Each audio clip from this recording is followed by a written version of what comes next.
Welcome back to another lecture on speech recognition. We will take a look at some specific toolkits in this lecture, a deeper dive of sorts. Let's start with OpenAI's Whisper ASR system. This system is really cool. It is trained on 680,000 hours of audio that was harvested from the internet. And it has both a command line interface that you can use it with or a Python API that you can use. It has three main functions. It transcribes or does ASR on English, as well as on 98 other languages, non-English languages. And it also does transcription from spoken non-English language, into written English. Like it does transcription in the non-English language and then does machine translation under the hood to create an English transcript. It's pretty cool. I've used it successfully on L2 Spanish and L1 English. Just looking at it, including for a project. The L2 Spanish was for an actual project. But here you go. So here's just a graphic from their webpage, from their GitHub, where you can do English transcription, just typical ASR. It does a really good job. And then any to English speech translation. So it will take this speech in Spanish. El rápido zorro marrón salta sobre, right? And it writes down the quick brown fox jumps over the lazy dog. And then it does non-English transcription as well there. And it, if there's like background music playing, it doesn't do anything. It doesn't affect it, which is pretty cool.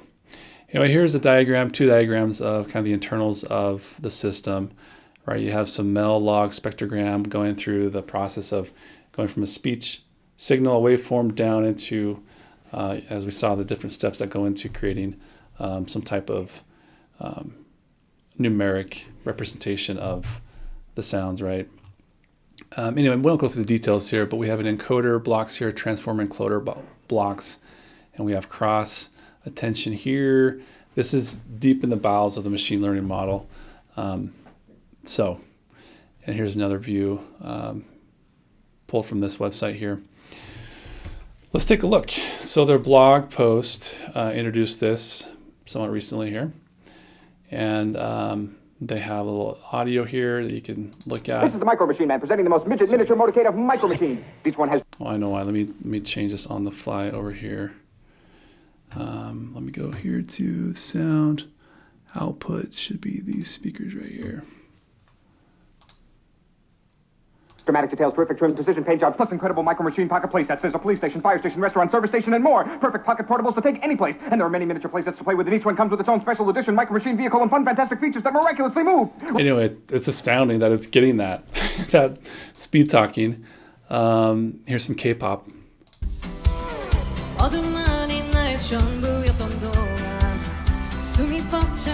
Right, so it's doing the taking non-English speech and turning it into an English transcription there. Here's French. Let's see what that does. Whisper est un système de reconnaissance automatique de la parole. Another example of non-English language being transcribed into to English. Okay, so let's maybe jump back to here.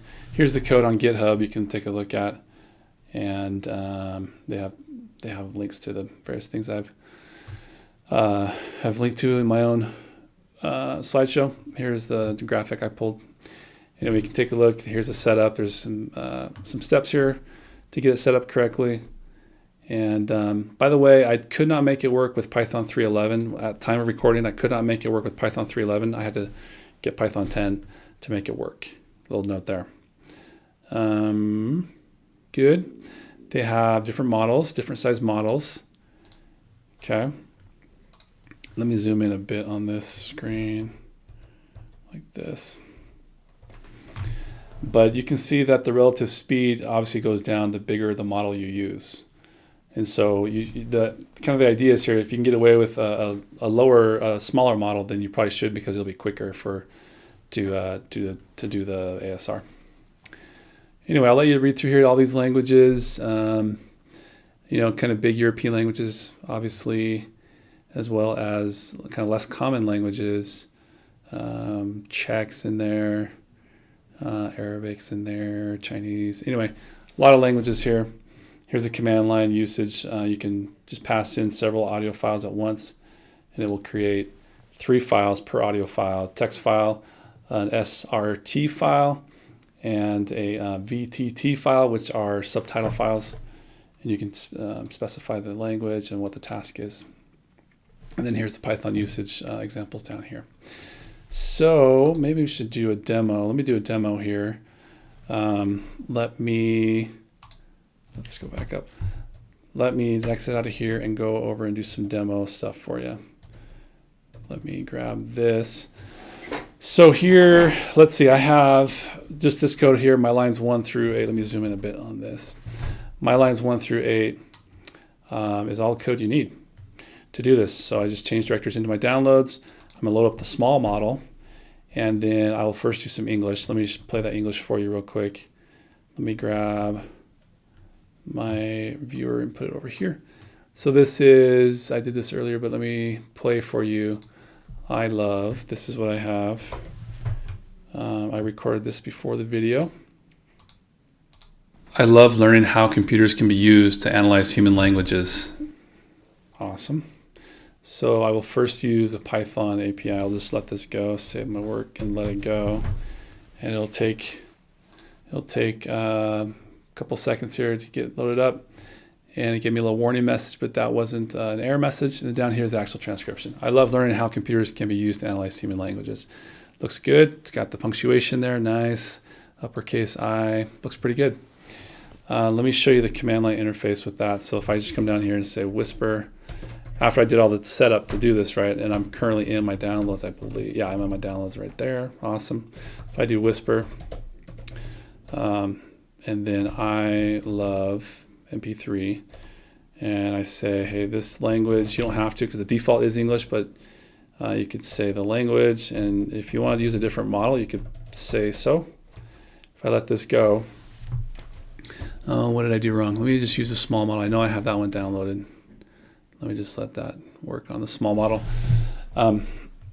So what it's going to do is it's going to do 3 things. It's going to create three things. It's going to tell me right here at the command line that same transcription that I saw in Python. It's also going to give me the timestamps. And if you come over and look at it in here, we have these 3 files. The SRT is, let me just open this up in just this basic text editor. I just wanted to drag and drop it on my this Visual Studio Code. So yeah, what we have here is a transcription right there, and we have a start timestamp all the way down to milliseconds and an end timestamp for this thing. And this can be put into a video to make subtitles, and each subtitle needs to be numbered like this. I used Whisper to, for example, transcribe an hour and 10-minute interview with my parents-in-law recently, and it did a pretty good job. And actually, the microphone was far away. I didn't do a good job of making sure the microphone was close enough to my parents-in-law, but Whisper did a great job nonetheless. And then the other one is another type of, let me pull it over here, another type of subtitle format, file format. And then you have just a good old-fashioned TXT file right there. Okay, so that is Whisper. That's with English, right? Let me show you real quick how it does with some Spanish. If I go back over to my little script here, and I will try some Spanish for you. Let me save that and run it. And let me, while it's working on it, let me play. Oh, it's already almost done there, but let me play. This is what I said in Spanish. I said, me gusta aprender. Where is it? It's right in, oh yeah. I created a, me gusta aprender cómo se pueden usar las computadoras para analizar las lenguas humanas. Anyway, it's a .m4a file. And it did it all right. It did the conversion. I think it uses FFmpeg under the hood, I believe. I'm not sure about that. To convert to, if it needs to convert. So yeah, that easy.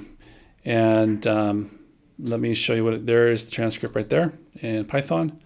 Me gusta aprender cómo se pueden usar las computadoras para analizar las lenguas humanas. That's what I said.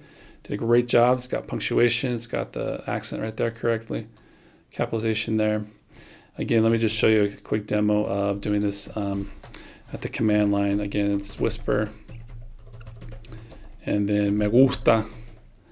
And this one, it was an M4A. And let me tell it that it's Spanish language flag there, ES. And I go ahead and specify small here again. Oh yeah, I got to put model. Sorry, I need to put model and then space and then small. Okay, so it's going to it has that warning message there, but that's not an error, so that's all right. It's going to create 3 files again from the command line. If you use it from the command line, there's the transcription we just saw a second ago in Python. Here is the timestamp that could be used in a subtitle, as a subtitle. So let me grab this and just show you real quick. There it is with the timestamps. Anyway, so pretty cool software that OpenAI has made available to the world. Carnegie Mellon University Sphinx system. It's an oldie but a goodie. It's been around for a couple decades, but they're updating it along the way. It is developed here at Carnegie Mellon University. They're really not here. And they have at the time of recording, they have a pre-alpha release of their 5.0 version. It's written in Java, but they have APIs to Python and C. To give you a quick example of that, let me jump over to this view. And I'm using another, a kind of a lightweight version of it, or a small version of CMU Sphinx called Pocket Sphinx. And let me just run this little demo, see if it works. This is a live ASR system. So those 3 lines of code on my screen right there, lines 1 through 3 on my screen, should do it. It'll take maybe a second here to get going, but it should start transcribing what I'm saying at the bottom of the screen. Testing 1, 2, 3. Hello, my name is Earl Brown. I love to teach students how to use computers to analyze language. Not bad. Sup, dog, how you been? Let me stop it now. I just bring my cursor down here and click Control C. It didn't do it too bad. It didn't get everything exactly the way I said it. I think I said love, not loved, to analyze. It got allies there. Anyway, there's a live demo of one of these systems that you can have it do live ASR for you. CMU Sphinx has a typical language model based on this corpus of English broadcast news speech that is available at the LDC. That's what their language model is trained on. And they have 3 main components. They have a recognizer that handles the signal processing, like an acoustic model. They have a grammar that specifies the language model, like an n-gram language model that we've seen. And they have what they call a linguist. And a linguist manages the lexis and the phonology. It's kind of like a dictionary or a lexicon that is made by like a G2P tool. So here is an overwhelming graphic of the heart, what is under the hood during the training process with CMU Sphinx. And this, we don't have to understand this. This is more just for a wow effect. Wow, look at this. Talk about a system, huh? And a lot of different components happening here. Here is our 2 diagrams of their version 3 and version 4. Version 3 on the left-hand side, version 4 on the right. You can see, you probably recognize what's going on here a bit, right? We have a speech waveform coming in here. We have some pre-emphasis on the higher frequencies to boost them. We have some framing and windowing we've talked about, right? Power spectrum, Mel spectrum, convert that to a Mel cepstrum, right? And you end up with, down here at the bottom, we have Mel frequency cepstral coefficients, MFCCs. Okay, and this is kind of the same idea over here, a little bit different architecture, but kind of the same basic idea of going through these different steps along the process of doing speech processing. Like I mentioned at the time of recording, there is what they call a pre-alpha 5.0 version of Sphinx, but I couldn't find the diagram for the architecture for that one. Here's a bigger, a detailed look at version 4. You can see on the right-hand side over here, we have our lexicon, like our pronunciation, like a Carnegie Mellon dictionary, pronunciation dictionary, or something that can be trained, created with a GDP tool. We have our language model, like an n-gram model, that tells it how words should go together, what words are likely to go together with probabilities, right? And then we have an acoustic model, like what is the next possible next sound given this sound that I just heard? You know, what is the likely sound of this one given what I heard on either side? An acoustic model there. And those combine into what is called the linguist right there. And they have other components here, a front end and interacting with applications there. So we don't have to understand every last box here, but the idea is that there are various components that we've seen. We've seen these various steps. These are the kind of the main steps or important steps in the ASR system. Like I mentioned, here is their page on GitHub. You can look at this is kind of their blog posts here. Pocket Sphinx was released, 5.0 was released recently. Cool. Here's Python information that I grabbed for the demo I just showed you.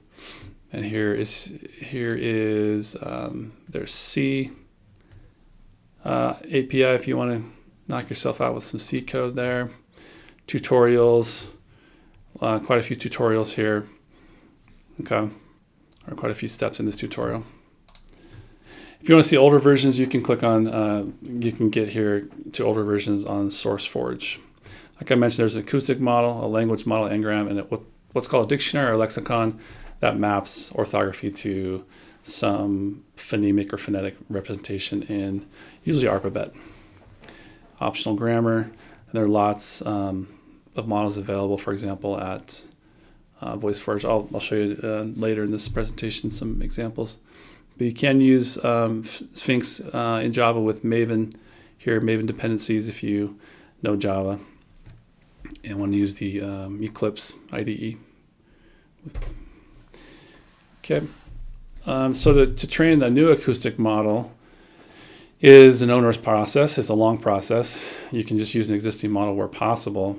But here is a tutorial on how to train an acoustic model for CMU Sphinx and all the stuff that you'll need.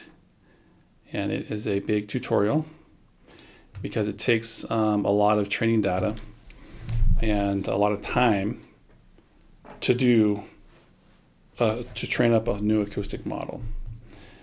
That's the take-home message, is that training acoustic models is a long process. Okay, and they also have a tutorial on how to adapt an existing acoustic model for your needs. If you don't have enough data or knowledge or time to train one yourself, here's one how to adapt the default acoustic model with good documentation here. Okay. And then what do you need? You need a list of sentences, a dictionary describing the pronunciation of all the words that are in the sentences, and then a recording of you speaking each of those sentences. So Sphinx also has some phonetic dictionaries, like the result of GDP tools. Right, by default in English it uses the CMU Dict dictionary, like we see here. Right, it has the orthography here, and then each phoneme separated by spaces like that. And this file is massive, has over 200,000 rows. And so that's what it uses by default. There are other languages that it has as well. You can extend it via a GDP tool, like Phonetosaurus is a GDP tool. We saw other GDP tools right in a previous lab. You can combine the two. You can say, hey, first look in the dictionary. If you don't find it, then use a GDP tool. And so you can combine those two. And if you're using logographic languages like Chinese, it first romanizes them and then goes from there. Sphinx has language models that you can use, online tools here. So we saw this little tool or this little website in a previous lab to create a language model, right? Basically, any n-gram tool that creates language models can be used to create what's called a language model that is used to predict what word comes after each word. And it needs to be an ARPA n-gram model file format like we've seen in the past. There are related projects. Like I just showed you a couple minutes ago, the Pocket Sphinx is kind of a lightweight or small version of it to do speech recognition. And then there's this Sphinx Train project that's for training acoustic models. Okay, so that is CMU Sphinx. It's an oldie but a goodie in that it's been updated and is hosted at Carnegie Mellon University, which is one of the best natural language processing programs in the U.S., graduate programs. Another tool kit is Caldi. It's another open source project that you can use for free, and it's open source, so you can modify the source code if you like. And it's more recent, and it should be used. You should know it if you want to be competitive for jobs in this field. For example, we had a student here at BYU go from our undergrad in linguistics to a master's program in speech processing at the University of Edinburgh.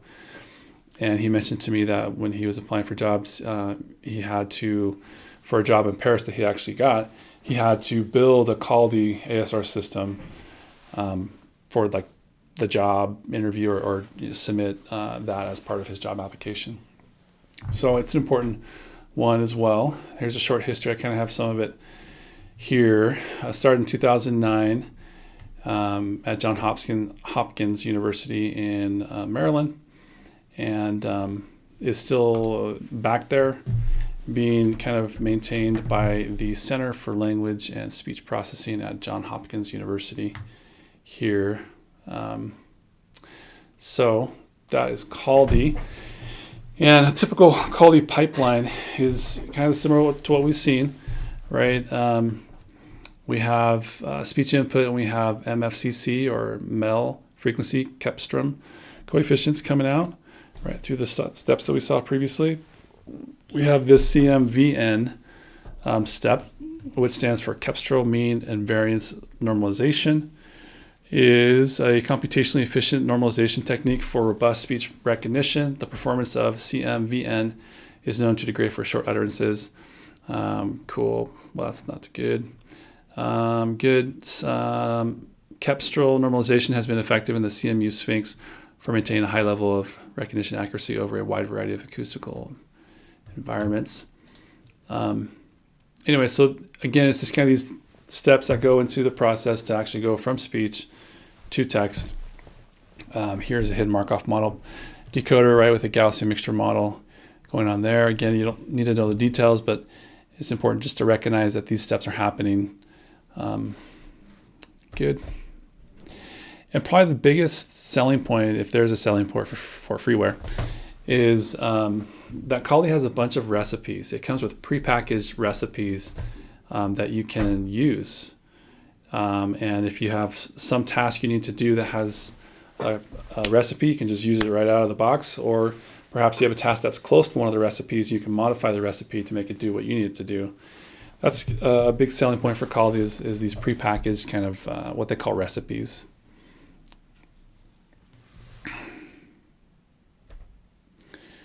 There's research and commercial applications with this software, Caldi. Big companies are using it, startups are using it, and researchers as well. It's written in C++. The actual heart of it is written in C++. There are some scripts, that shell scripts that you interact with, that you can write and then have it interact with the C++ library on the back end there. The various modes of operation, like I mentioned, or like I showed you, you can do a live, at least, with a lot of these softwares, you can do a live mode where you take input from the microphone and process it in real time. Or you could just, do a batch mode or offline where you send in an audio file, like a WAV file, and it generates the output. Let me show you that with another piece of software. Let me comment out this right here and uncomment the rest of this out. So this one is using actually an API.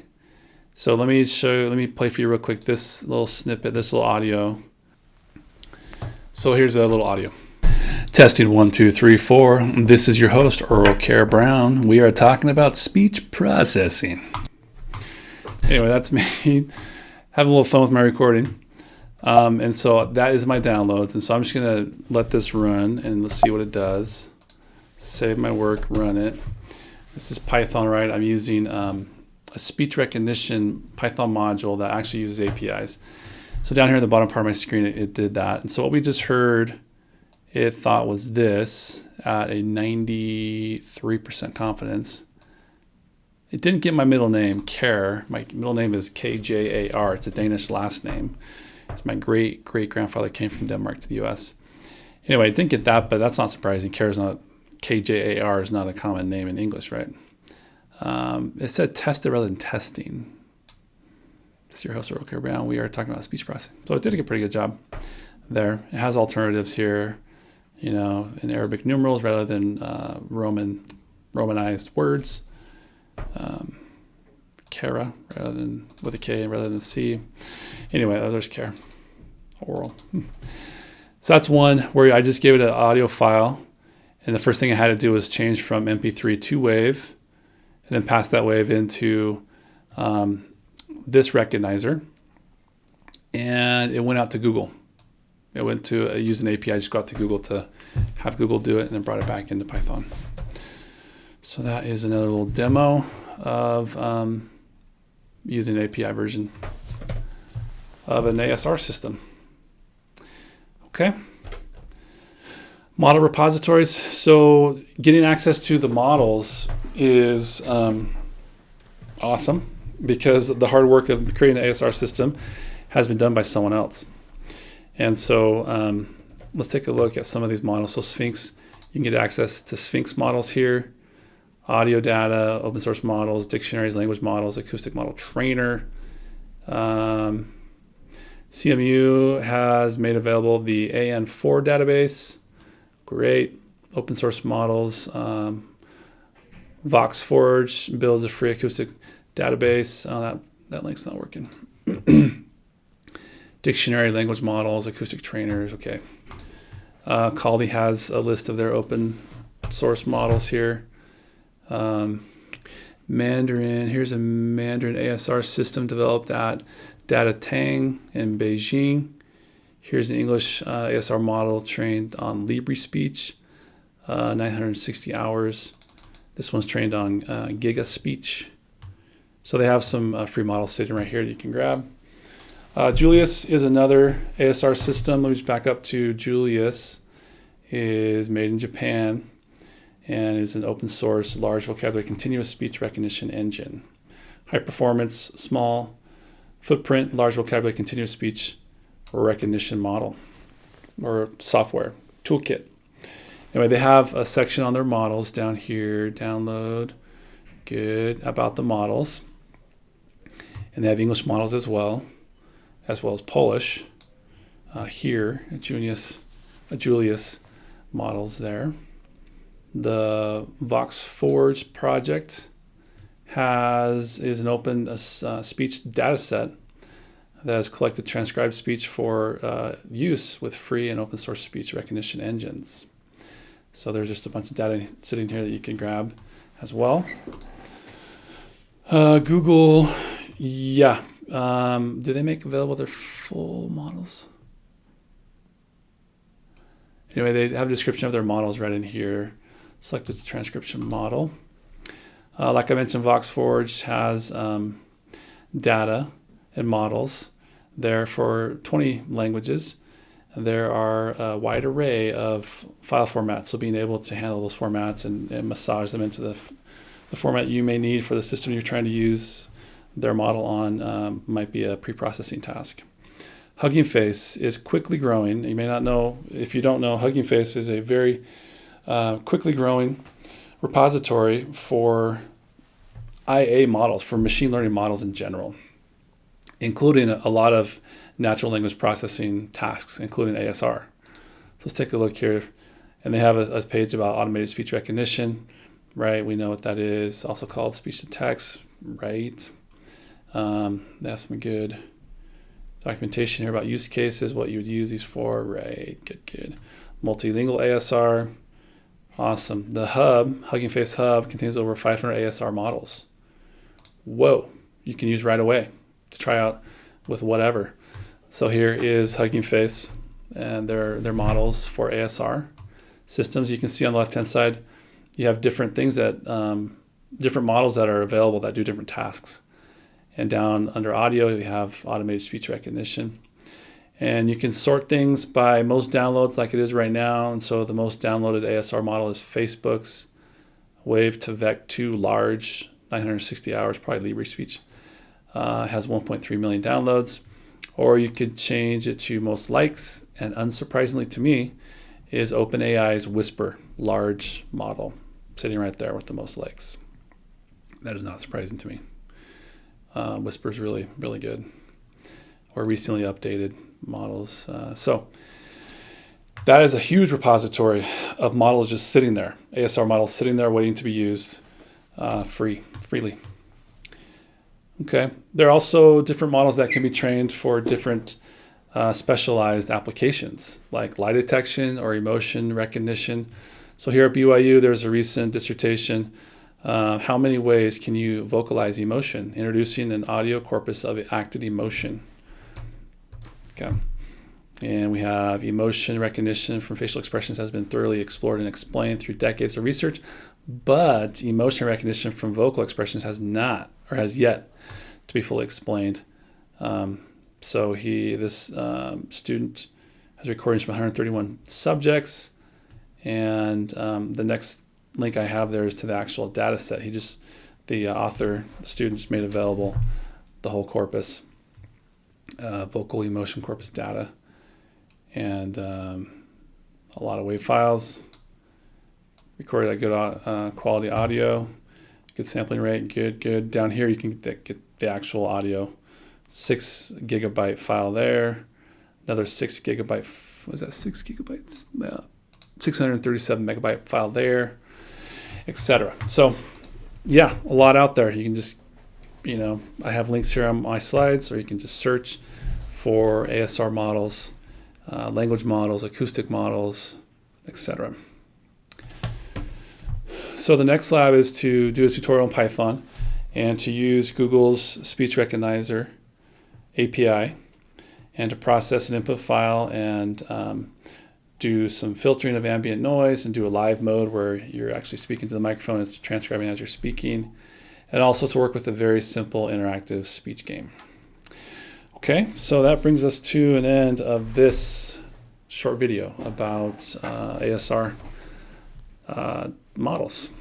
See you next time.